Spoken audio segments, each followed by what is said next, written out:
Welcome back, everybody. The sun is going down, but I wanted to get this video in outside because it's a beautiful night out here in Carolina. It's actually the first evening that it's been below 100 in a while. It's like 95. So that's like nice and cool and refreshing, apparently. But today we're going over the scope that you guys see on this rifle and that you guys have seen throughout the video so far. This is the Trijicon VCOG, the variable power combat optical gun sight, I believe is what it stands for. So this is a 1:6 scope. It's got some things that are very different from other 1:6 offerings out there on the market, some things that are similar. But basically today what we're going to do is go over the scope in terms of the details, features of it, the reticle that it has, other reticle options, and then basically my experience with it overall, what I think of it, all of that stuff. And that's pretty much it. We'll let the dogs take a look at it first and come back out here and get into it.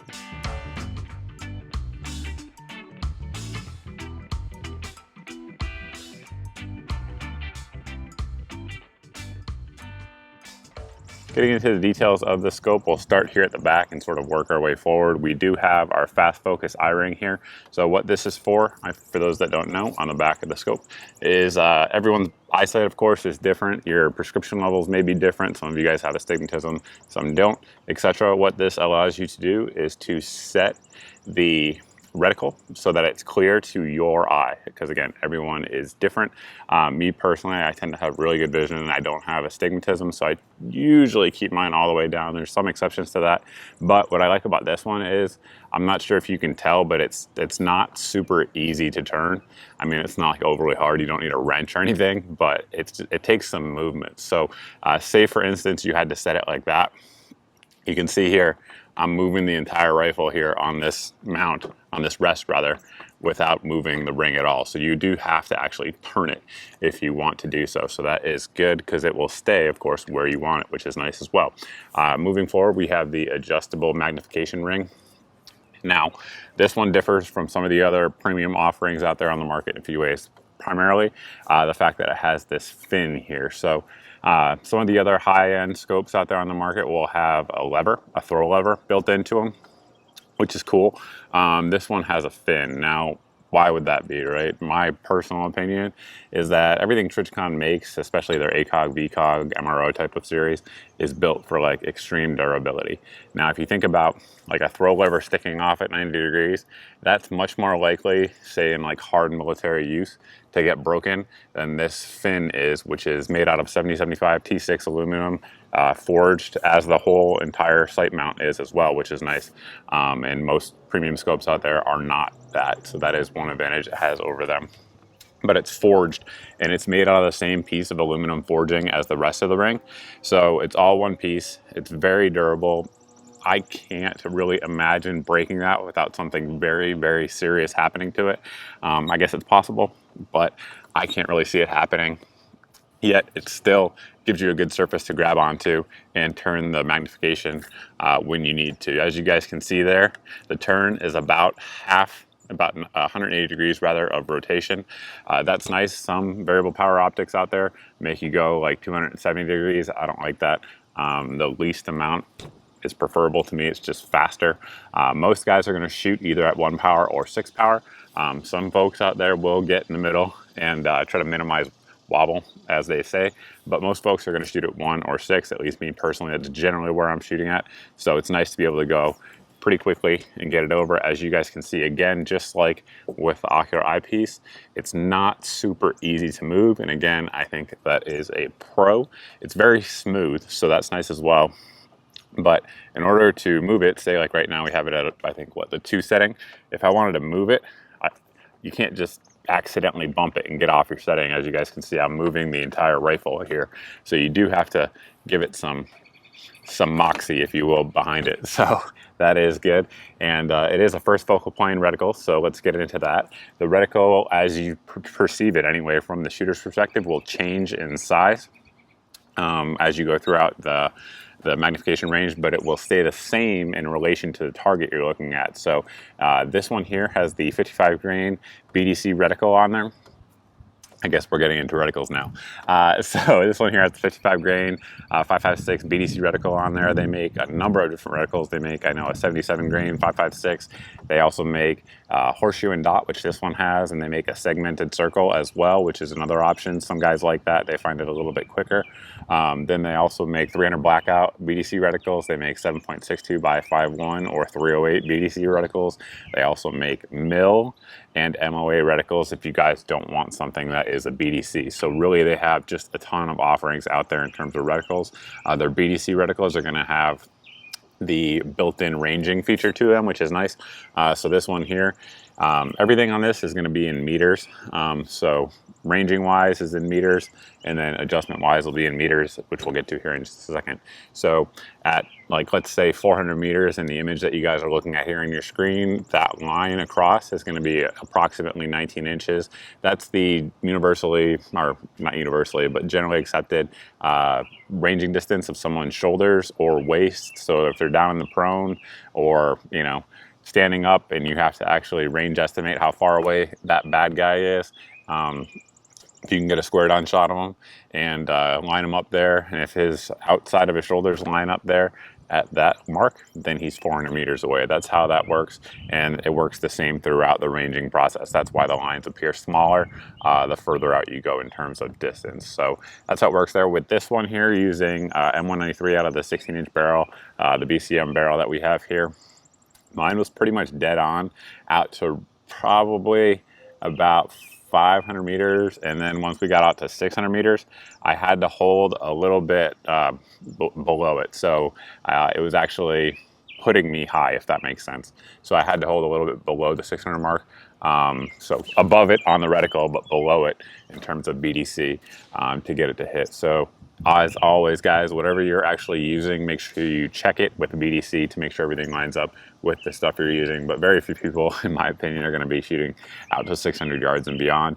But if you are, it definitely gives you a huge increased capability versus something like a red dot. Since I mentioned the red dot, let's talk about that. People always ask, is it a true 1X? Well, I've said this in every low power variable scope review that I've done so far. It's going to stay the same here for the VCOG. I don't believe there's a true 1X. A true 1X to me would mean that if I move this scope up here, that you'd be able to co-witness iron sights behind it. You can't do that with this. As far as I know, there's not any low power variable optics out there on the market that you can do that with. But this one is extremely close. I'm going to roll in an image here that you guys can see kind of has its taken on 1X, and you guys can see what this front sight here looks like through it. It looks pretty similar to what the front sight would look like through a red dot. So it's about as close to 1X as you can get. Now we'll talk about glass clarity while we're on that subject. So what's kind of interesting to me about the VCOG is a lot of optics, particularly cheaper ones, you'll see edge distortion when you actually crank the magnification up. This one here has the shot glass, US made shot glass. This thing is entirely made in America, for those that don't know. And it has the shot glass in there. It's high density glass, HD glass, and it's excellent. So if you guys have used ACOGs, it has the exact same glass in there and the same coatings and all of that stuff. So in terms of optical clarity, this thing is phenomenal, right? There's just no getting around that. But what's weird about this one to me, a little bit, is that at 1X, on the edges, you have a little bit of optical distortion, but when you crank it up to 6X, there's absolutely none, like zero, like none. It looks like, you know, like a $4,000 Night Force optic or something on, like, when you're looking through it. So just thought that was kind of interesting to point out. But in terms of 1X and conducting CQB type operations with it, it certainly could do that just fine. One thing I also want to point out as I'm looking at it here is typically when I set up like a low power variable optic, I will align the rear lens here with the charging handle. As you guys can see on this one here, I have it bumped up, and the reason for that is the eye relief throughout the range of motion on this, and it's some kind of black magic that they must have done to make it like this, is 4 inches throughout the range. So if you're at 1X, theoretically the optimum place for your eye is 4 inches away. However, I can tell you for sure you can be much more than 4 inches away at 1X, but on 6X it's still 4 inches. So that's just something to keep in mind. Generally speaking, you're going to put this scope a little bit further forward than you would some of your like cheaper low power variable optics, which are going to be around 2.8, 2.7, 2.6. So that's kind of cool as well. Like I said, on 1X you absolutely have way more than 4 inches of eye relief, but that's what they say is optimal anyway. Anyway, continuing to move forward, we'll take these caps off here. So we do have the adjustment for windage and elevation, and they are capped, which I prefer.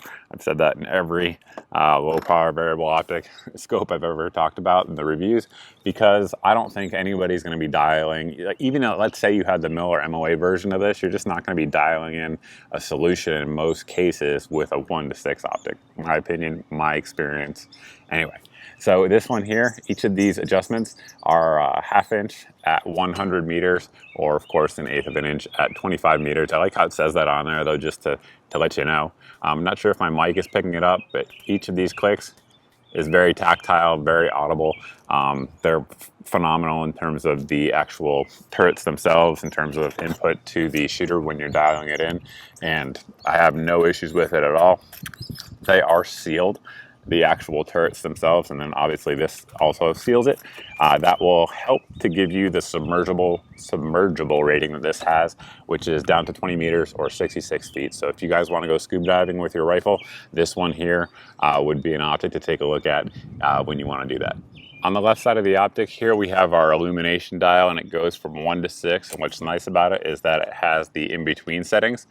So say, for instance, you're typically out shooting in broad daylight or something like that. You could leave it set between 5 and 6. And then whenever you want to turn that illumination on as the sun starts to go down or whatever, you just move it one click and you're on there. So settings 1 and 2 are night vision compatible for those of you guys concerned with that. In terms of the daylight bright discussion that always comes up with these scopes, I don't know, right? So like right now, I can tell you this much right now, it's 7:50 out in June in Carolina.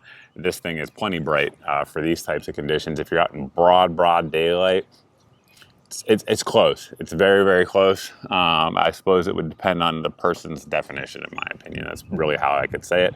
One thing I will say, though, is that it does have an etched reticle in here on the glass. So regardless of the battery life, which is 700 hours on setting 4, me personally, during the day, I turn the illumination off anyway, because I like my reticle to be nice and fine, and not that this one washes out or anything, because it doesn't. The illumination, as you guys can see from the pictures rolling in here, don't affect the BDC, which is nice. I do like that.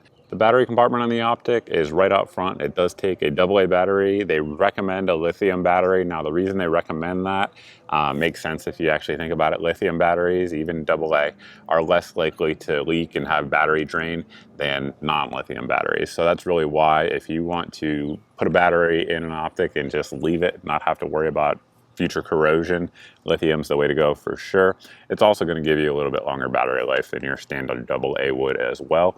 You can use a coin to adjust it, or rather to loosen and tighten it. I find that you don't really need to, though.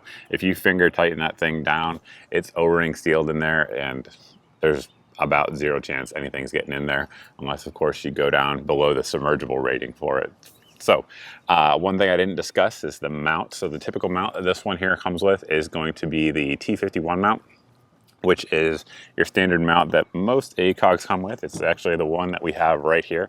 It's going to be this 2-knob type of setup here, and it comes with that. I actually put the Geissele Super Precision mount on there for a couple of reasons. Number one, primarily being that it lightens it up, and it also slims down the profile of it a little bit, which is nice. But this one here, they work just fine. Finger tighten them down. I do recommend, if you're going to use these though, to use some Loctite and mark it with a marker, so that way you can tell if it does move on you. But these do also have the ability to be tightened down with a screwdriver, but the way I was taught in the military anyway to do it is to finger tighten them down and then tighten a half turn after that with a tool. So that is nice. So that is what it comes with. And with that mount, it weighs in at 23 ounces. Now, one of the things that I've heard people say about this optic that is a con is the weight. So I tend to kind of disagree with that.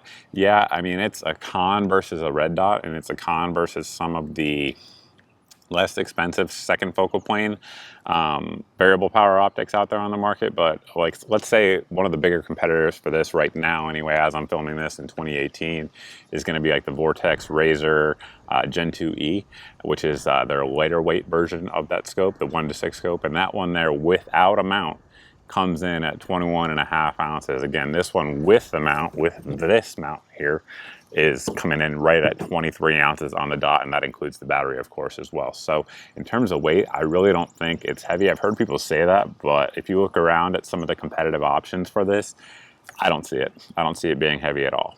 A few other things to talk about before we close the video out, but we're getting close, guys. Don't worry. If you guys have something to do, you'll be headed on your way here soon. So I have these two optics out front right now just to kind of give you, number one, a size comparison, but also to discuss sort of the theory behind the low power variable optic. I know a lot of you guys are very familiar with it, but there's always new folks here on the channel checking stuff out. So we will get into that. Here we have our red dot sight. Here we have our 4-power Trijicon VCOG. This is the LED version, which also takes the battery, just like this one does. Again, recommended lithium.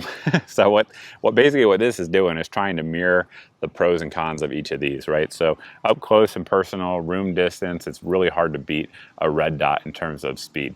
It just is. It's very easy. It's a reflexive style sight, which is absolutely advantageous at very, very close distances. However, when you get out, you know, beyond, everyone's different and everyone's skill set's different, but when you get out beyond 100, 200, 300 yards, the red dot starts to be somewhat of a handicap versus something with some magnification. So you have your 4-power ACOG here.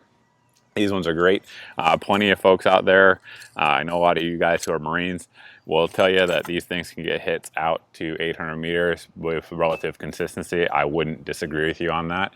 I would say it's probably easier with the 6-power, but it's certainly capable and gives you the ability to target ID much, much better at distance than something like this does. And that is extremely important, whether it be for, you know, combat application or for hunting application, right? So you want to know if those sticks in the tree line are deer antlers or if they're sticks. So that magnification is huge. But I know a lot of folks don't want to just be limited to something like this, which again has the fixed 4-power magnification. Now there are ways to sort of work around that for close-in type use. However, it's not optimal like a red dot would be for CQB type use. That's just sort of the way it is, right? It's the nature of the beast. Something like this blends the two. So on 1X, in my opinion, it's slightly slower than a red dot would be.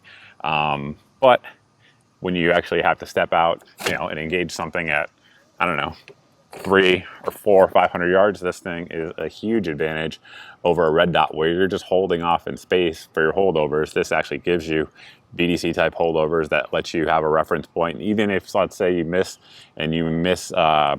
range your target, you're going to, generally speaking, see the impact, be able to adjust and go from there because you have those steady lines to use to, you know, re-engage your target. So no doubt about it, this is advantageous at distance and can be advantageous versus even like iron sights or something like that at night, which is nice. And that nice etched reticle in there is going to be good as well with, in terms of low light use rather, because as soon as you illuminate whatever you're looking at in like say like a CQB low light situation, that reticle is always there, so you're going to see it. Again, I have the horseshoe here, which I find to be very fast up close and personal, and it also has those 4 thick stadia lines there that do also get you on target really quickly at 1X mode. Now, the one thing I don't like about this reticle, if I had to change it in any way, I would change the dot in the middle and make it a chevron to make it a little bit finer of a 0 point. But again, there's a ton of different reticles out there, so you guys may have a different one and may have a different opinion on that. So let's get into the final thing.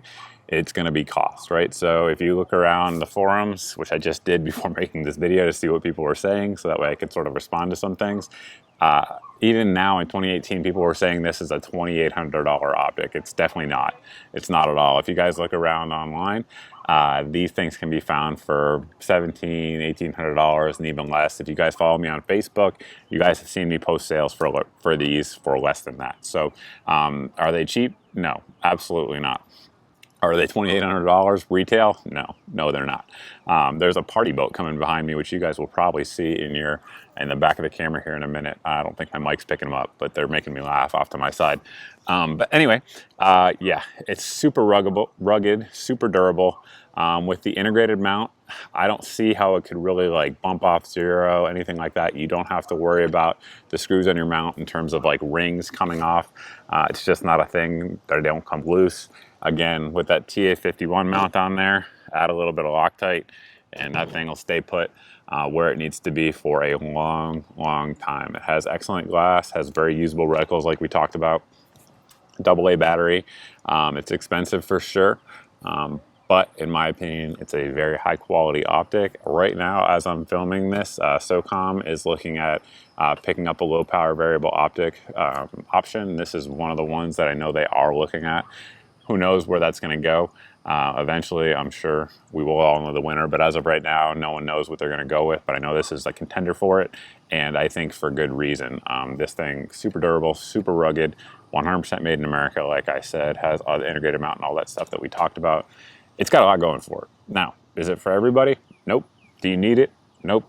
Not. Do you need to spend that kind of money, rather, to have a 1:6 scope? No, you don't. But if you want one that's very high quality and is going to compete with some of the Night Force offerings, the Collies or Kales, I have no idea how to say it, some of the higher end Leupold low power variable optics, this will compete very well with all of those, and in a lot of cases probably be a little bit more durable than them, especially when you consider the mount option. So that's pretty much it, guys. If you guys have any questions about the scope, as always, you can post down below in the comment section. You can also post over at my Facebook page that I referenced earlier. That's the best place to really get in touch with me if you guys actually need an answer or need a response to something. And like I said, follow me over there too, so you guys can see the deals that I post up pretty often as well. But that's it, guys. We're going to close the video out with that. We're losing the sunlight anyway. But thanks for watching, guys. Thanks for subscribing. As always, if you're not subscribed, please go ahead and do so. And I hope to see all of you in the next video.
Out.